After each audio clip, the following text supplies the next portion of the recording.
হরি ওম। কামক বংশে জন্ম ও ব্রহ্মচর্য। জিজ্ঞাসু, কামকের বংশে জন্মগ্রহণ করলে ব্রহ্মচর্য রক্ষা করা কঠিন হয় নাকি? শ্রী শ্রী বাবামণি, কঠিন তো হবেই, কিন্তু হতাশ হবার কিছু নেই।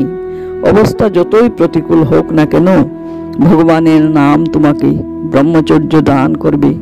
যা মানুষ অন্যবিধ পুরুষকারের বলে পারে না, ভগবানের নাম সাধনের বলে তা পারে। ব্রহ্মচর্য ও ভগবানের নাম।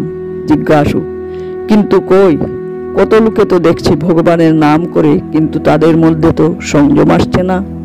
শ্রী শ্রী বাবামণি হাসিয়া বললেন, না রে, ওরা কেউ ভগবানের নাম করে না, করে শুধু ভরং, করে শুধু বাহ্যাড়ম্বর। প্রাণপণ দিয়ে যদি কেউ তাঁর নাম স্মরণ করে, তাহলে কি তার মধ্যে আবার অসংযম, অব্রহ্মচর্য থাকতে পারে?